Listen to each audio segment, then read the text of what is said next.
सचिन उठ, ओ सचिन उठ। अरे तू यहाँ क्या कर रहा है? घर पे क्यों नहीं सोया? गलती हो गया, जा रहे हैं। अरे गलती? कैसी बात कर रहा है भाई? कौन सी गलती, कैसी गलती? मैं पूछ के आ रहा हूँ, तू क्या जवाब दे रहा है? मैं कह रहा हूँ तेरी भाभी घर पे है, तो वहीं सो जाता। अच्छा, आप तो ऐसे नाटक कर रहे हैं जैसे आपको कुछ पता ही नहीं है। नाटक? नहीं भाई, मुझे सच में कुछ नहीं पता। ठीक है, अगर आपको कुछ पता नहीं है ना तो मैं बताता हूँ। दरअसल 5 दिन हो गए हमें शहर में आए हुए। रोज जाते हैं आपके घर पे, हमें वहां पर भाभी मिलती है और उसके बाद सुबह सुबह कौन मर रहा है, मुझे समझ में नहीं आ रहा है। भाभी, भाभी दरवाजा खोलिए, हम हैं जतिन। ये तो जतिन है, ये यहाँ पे क्यों आया है मुझे समझ में नहीं आता। हर दूसरे महीने ये मुंह उठा करके यहाँ पे क्यों पहुंच जाते हैं। बजाते रह गेट, आज मैं गेट ही नहीं खोलूंगी, देखती हूँ कब तक यहाँ पे बैठता है। अरे भाभी, भैया से मिलना है, बहुत जरूरी बात करना है भाभी। अरे माँ का बहुत ज्यादा तबीयत खराब है। अरे आप समझने की कोशिश कीजिए भाभी। भैया,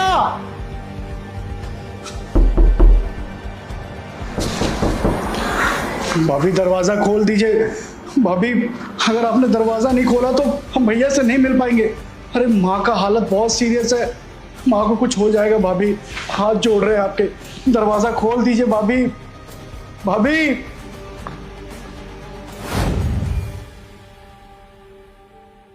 5 दिन से दर बदर के ठोकरे खा रहे हैं।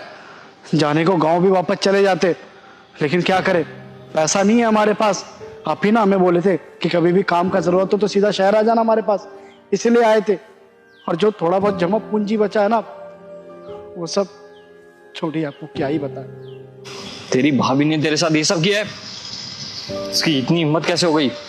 तू घर चल मेरे साथ, उसको तो मैं बताता हूँ। लेकिन वो सब छोड़, पहले तू ये बता, तू यहाँ कैसे? गांव में सब ठीक तो है ना? अरे कुछ ठीक नहीं है भैया। अगर सब कुछ ठीक होता तो हम यहाँ आते क्या? अपना घर बार छोड़ के, माँ को छोड़ के। माँ की तबीयत बहुत सीरियस है भैया। माँ की तबीयत? क्या हुआ माँ की तबीयत को? माँ की तबीयत खराब है? अरे मैं टाइम से पैसे भिजवा तो रहा था, इलाज हुआ नहीं क्या माँ का? अरे हमारी माँ अस्पताल में है, जिंदगी और मौत के बीच में जंग लड़ रही है हमारी माँ। इसलिए आए थे आपके पास, क्योंकि हमेशा सिर्फ एक ही शब्द बोलती है कि बड़का को देखना, बड़का को देखना। अरे उनको क्या पता कि बड़का को देखना तो दूर, उनसे मिलना तक उनके नसीब में नहीं है। अरे जो इंसान अपने भाई को अपने घर से भगा दे रहा है, वो इंसान क्या मिलेगा अपने माँ से? हमको सब पता है, ये सब आप ही का किया धरा है। नाटक कर रहे हैं आप। ये क्या हो रहा है मेरे परिवार में? देख, तू ये सब उठा, अभी हम यहाँ से चलते हैं। आसपास कोई देख लेगा ना, अच्छा नहीं लगेगा। वैसे भी परिवार का मैटर है, समझा कर। तेरी भाभी को तो मैं सबक सिखाऊंगा। सबक सिखाने के बाद हम दोनों हॉस्पिटल चलेंगे, लेकिन अभी तो ये सब समेट और चल मेरे साथ। ठीक है, आप कह रहे हैं तो चलते हैं।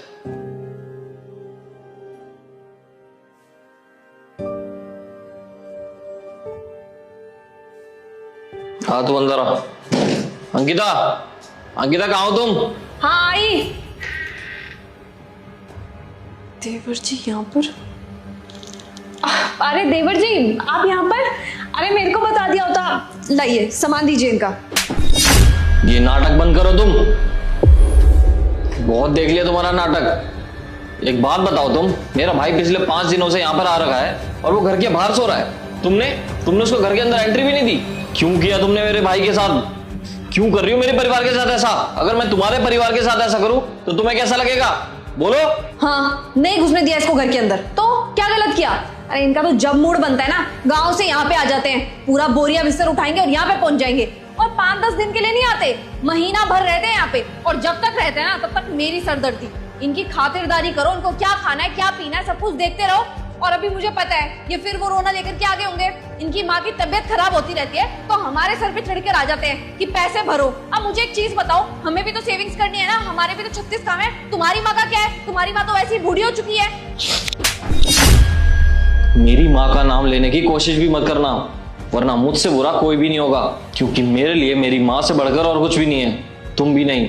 अरे तुम जानती क्या हो मेरी माँ के बारे में? तुम्हें पता भी है अभी मेरी माँ कितनी ज्यादा बीमार हो रखी है। खैर इन सब चीजों के बारे में मैं तुमसे क्यों बात कर रहा हूँ, तुमसे तो बात ही करना बेकार है। तुमसे बात करने से इंपॉर्टेंट भी मेरी माँ का इलाज है मेरे लिए। जतिन तू बता कौन से हॉस्पिटल में है हमारी माँ? अभी के अभी फोन मिलाता हूँ और जितने भी पैसे लगेंगे ना हम लगाएंगे, अपनी माँ को सही करके लेकर आएंगे घर पे। बाकी सारे काम बाद में होंगे, पहले हम अपनी माँ का इलाज करवाते हैं। भैया फोन करने की जरूरत नहीं है, माँ अब इस दुनिया में नहीं है। क्या क्या बोला तूने? अरे बोलना क्या कह रहा था? सही कह रहे भैया, माँ अब इस दुनिया में नहीं है। नहीं, तू झूठ बोल रहा है। ऐसा कैसे हो सकता है? झूठ बोल रहा है तू चल, मैं देख कर आऊंगा माँ को, हॉस्पिटल में है ना वो, मैं इलाज करवाऊंगा, तू चल। भैया आपको पता ही क्या है माँ के बारे में? अरे बहुत ज्यादा तबीयत खराब थी उनकी, 5 दिन से जो चक्कर लगा रहे हैं ना आपके घर का, अगर भाभी दरवाजा खोल देती तो हमारी माँ की जान बच जाती। माना आप लोग शहर में रहने लग गए, लेकिन इसका ये मतलब नहीं कि परिवार को ही भूल जाए। आपको पता है आखिरी पल में भी ना माँ के मुंह से बस ये निकलता था कि एक बार बड़के को देख ले। भैया मुझे तो समझ में नहीं आता कि आप लोगों को शहर आके क्या हो जाता है। अरे इतना क्यों बदल जाते हो? माना परिवार के लिए कोई मोह ना सही, लेकिन माँ के लिए तो मोह होना चाहिए ना बेटे के मन में। आपको पता है जब माँ चल बसी ना तो पूरा गांव हम पर हंस रहा था, पूरा गांव उनको कंधा देने तो आया, लेकिन उनका बड़ा बेटा ही नहीं आया। अरे उनकी अंतिम यात्रा में भी शामिल नहीं हो सके आप। आपको पता है मुखग्नि देने का फर्ज बड़ा बेटा का होता है, हम दिए भैया। सच में आपको मालूम होता ना कि आप ऐसा बदल जाएंगे तो हम साला पैसा ब्याज पे उठा लेते, लेकिन आपके पास मदद मांगने नहीं आते। और आज जब माँ चल बसी तो हम नाटक करके दिखा रहे। देखिए आपको शहर में रहना है, आपको अपना जीवन जीना है ना तो जी लीजिए, कोई रोकने नहीं आ रहा आपको। और हम तो भाभी का गलती भी नहीं मानेंगे, सारा गलती आपका ही है। अगर आप जिद करते, अगर आप भाभी को हमेशा गांव लेकर आते तो क्या नहीं आती वो? ये जो हक आप जता रहे हैं ना अभी भाभी को, ये हक पहले जताया होता भैया तो माँ का साया सर से नहीं उठता। और अब जब माँ ही नहीं है इस दुनिया में तो हमारे लिए हमारा बड़ा भाई भी मर चुका है। आप शहर में रहना चाहते हैं ना, रही। अब कभी गांव मत आइएगा। और बात रही वो सारा पैसा की, जमीन जायदाद की, तो आपके नाम करवा देंगे, लेकिन गांव आने की जरूरत नहीं है। गांव आने की जरूरत नहीं है। चलते हैं।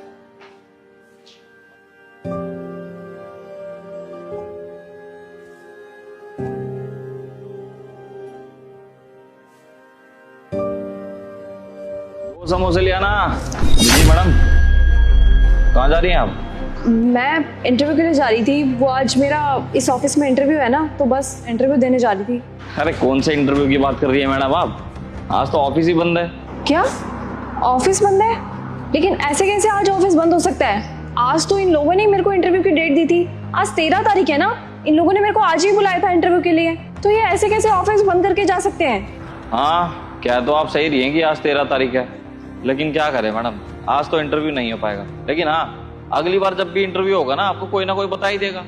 शायद मेरी किस्मत ही खराब है। अब कुछ ऐसा नहीं हो सकता कि आज के आज ही मेरा इंटरव्यू हो जाए? आप कुछ कर सकते हैं? देखिए मैडम जी, अब इसमें हम क्या कर सकते हैं? हमें तो जैसा बोला गया हमने वैसा आपको बता दिया, बाकी देख लो आप क्या करना है आपको। अभी इंटरव्यू तो नहीं हो पाएगा। समझ सकती हूँ मैं, आप क्या ही कर सकते हैं। जब इंटरव्यू ही नहीं है तो यहाँ पे खड़े रह करके टाइम वेस्ट करने का क्या मतलब बनता है। घर चलती हूँ अब मैं, थैंक यू। मैडम जी एक काम है आपसे, थोड़ा सा समय है क्या आपके पास? जी बताइए ना। वो एक छोटा सा काम था मैडम। वो क्या है ना, अब घर वाले बेचारे गांव में बहुत दुखी हो रहे हैं। वो कुछ पैसे थे, वो क्या बोलते हैं, वो ऑनलाइन करते हैं ना आप लोग, वो पैसे वैसे भेजते हैं, वो फोन पे गूगल पता नहीं क्या होता है, वो तो हम नहीं जानते। ये पैसे भिजवाने थे, भिजवा देंगे क्या आप? जी मैं कर दूंगी, लाइए दीजिए। वैसे कितने पैसे हैं ये पूरे 3,000 रुपए है मैडम जी। कितना बताया आपने? 3,000 मैडम जी। पक्का 3,000 है? हाँ हाँ मैडम जी, पक्का 3,000 रुपए ही हैं। इतने सवाल क्यों कर रही हैं आप? ये 3,000 रुपए नहीं है, 3,500 रुपए हैं। ये लीजिए आपके 500 रुपए। अभी आपका नुकसान हो जाता ना, ये लीजिए। धन्यवाद मैडम जी, आप तो वाकई बहुत ईमानदार इंसान है। आपने हमारे पैसे लौटा दिए, हमारा वरना तो नुकसान हो जाता। और देखिए इतने पढ़े लिखे तो है नहीं, इसलिए पैसे गिने ही नहीं। वो तो अच्छा हुआ, आप जैसा ईमानदार इंसान मिल गया हमें, तो हमारे पैसे हमें वापस दे दिए। जी आप नंबर बता दीजिए, मैं कर देती हूँ। 9872। क्या? हाँ हम क्या बोलते हैं उसको, 9872 074 7172। रीमा देवी है ना आपकी मम्मी का नाम? हाँ मैडम, यही है हमारी मम्मी का नाम। भेज दीजिए आप। हाँ जी ये देखिए, कर दिए मैंने। अरे मैडम जी, हमें क्या बता रही हैं आप, हम तो अनपढ़ हैं, हमें कुछ नहीं आता देखना। अब आपने भेजे हैं तो भेज ही दिए होंगे अब तो। जी अब मैं चलती हूँ। हाँ वैसे मैडम, एक छोटा सा काम हो रहा है, अगर आप बिजी ना हो तो बस एक छोटा काम और कर दीजिए हमारा। जी बताइए। वो मैडम जी क्या है ना, अभी हमने जो पैसे भिजवाए ना अपनी मम्मी को, वो हमारी छोटी बहन की पढ़ाई के लिए है। अब वो पढ़ाई कर रही है, हम उसको बहुत पढ़ाना लिखाना चाहते हैं और एक अच्छा इंसान बनाना चाहते हैं। तो हम चाहते हैं कि वो आपकी तरह ऑफिसों में जाए, इंटरव्यू दे और आपकी तरह एक बड़ी मैडम बने। एक बार अपनी आप फाइल दिखाएंगी, इसमें डिग्रियाँ कैसी होती है, वो क्या है ना, हमने कभी देखी नहीं है, हमारे घर में सब अनपढ़ है। अगर आप ये फाइल में डिग्री दिखा देंगी तो हमें बहुत खुशी होगी। अब वो कल को पढ़ लिख जाएगी तो पता तो होना चाहिए ना डिग्री कैसे दिखती है। हाँ मुझे कोई दिक्कत नहीं है, ये लीजिए आप देख सकते हैं।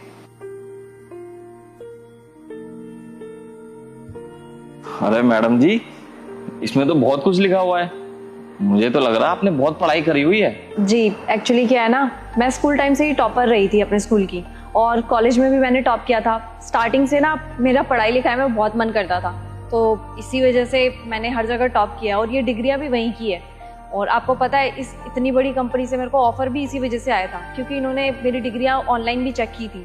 तो शायद इनको मैं यहाँ के लिए बिल्कुल वेल क्वालिफाइड लगी थी, इसीलिए इन्होंने मेरे को यहाँ पे बुलाया था इंटरव्यू के लिए। लेकिन देखना मेरी किस्मत, आज जब मैं इंटरव्यू के लिए आई तो ये ऑफिस ही बंद है। मुझे लगता है शायद आज मेरा दिन ही नहीं है, बट कोई बात नहीं, कभी कभी दिन अच्छा जाता है, कभी कभी बुरा। ठीक है मैडम जी, ये लीजिए। मैं भी ना अपनी बहन को शहर ले आऊंगा और उसे खूब पढ़ाऊंगा लिखाऊंगा, ताकि वो आपकी तरह एक दिन बड़ी इंसान बन जाए।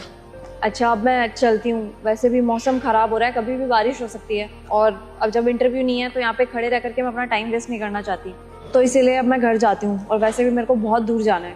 वैसे मैडम जी एक बात बताइए, आप इतनी पढ़ी लिखी हैं, इतनी सारी डिग्रियां हैं आपके पास, तो आप यहाँ इंटरव्यू देने के लिए क्यों आई है? मेरे ख्याल से तो आप कहीं और भी काम करती होंगी पहले।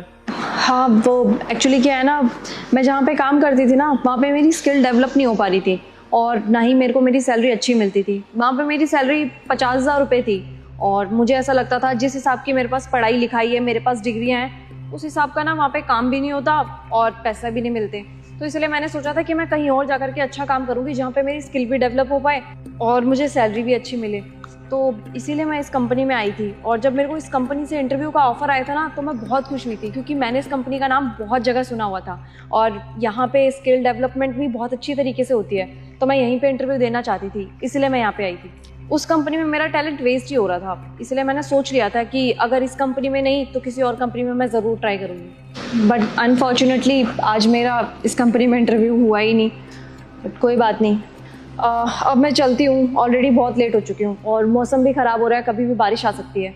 जल्दी से जल्दी घर निकलती हूँ, क्योंकि मेरे को बहुत दूर जाना है। ठीक है मैडम जी, माफ़ कीजिए, एक छोटा सा काम हो रहा है बस। हमें अच्छा नहीं लग रहा आपको बार बार टोक रहे हैं, लेकिन बस ये आखिरी काम है, उसके बाद हम आपको रोकेंगे नहीं। जी बताइए।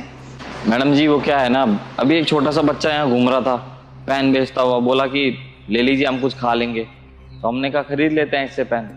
तो ये पेन देकर गया है, हमारे तो किसी काम के है नहीं, देख लीजिए आपके काम आ जाएंगे। हम तो अनपढ़ हैं, हमारे किसी काम के नहीं है, तो आप रख लीजिए इसको। उसने हमें 100 रुपये का दिया था, आप 100 रुपये दे दीजिए हमें। 100 रुपए नहीं, 200 रुपए में। 200 रुपये में? लेकिन क्यों मैडम? आपने ये पेन उससे 100 रुपए में लिए होंगे, 20 रुपए पर पेन के हिसाब से, है ना? लेकिन मैं ये सारे के सारे पेन 200 रुपए में बेचूंगी, 40 रुपए पर पेन के हिसाब से।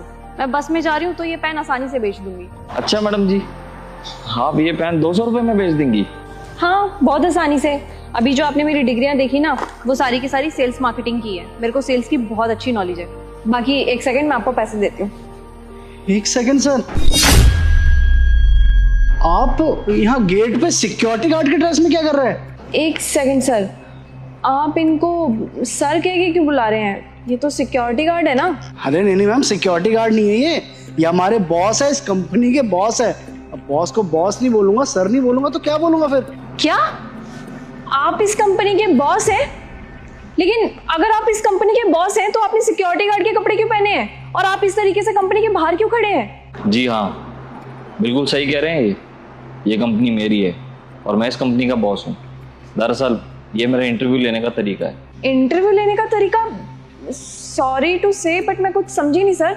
वो क्या है ना, अगर आपका मैं अपने कैबिन में इंटरव्यू लेता ना तो आप मेरे को ऐसा प्रिटेंड करती कि आपसे अच्छा कैंडिडेट कोई हो ही नहीं सकता। और यहाँ जो मैंने आपका इंटरव्यू लिया है ना, वो बिल्कुल नेचुरल तरीके से लिया है, जिससे मुझे ये पता चल जाए कि आप हमारी कंपनी को डिजर्व करती भी हो या नहीं। और देखिए, मुझे समझ में आ गया है कि आप बहुत अच्छी इंसान हैं और आपकी फाइल देखकर ये भी समझ में आ गया आप हमारी कंपनी के लिए वेल क्वालिफाइड भी हैं और आप हमारी कंपनी के लिए सिलेक्ट हो चुकी हैं। वेल क्वालिफाइड सिलेक्ट हो चुकी हूँ? बट सर ऐसे कैसे सिलेक्ट हो चुकी हूँ? अभी तो आपने मेरा इंटरव्यू लिया ही नहीं। आपका इंटरव्यू हो चुका है।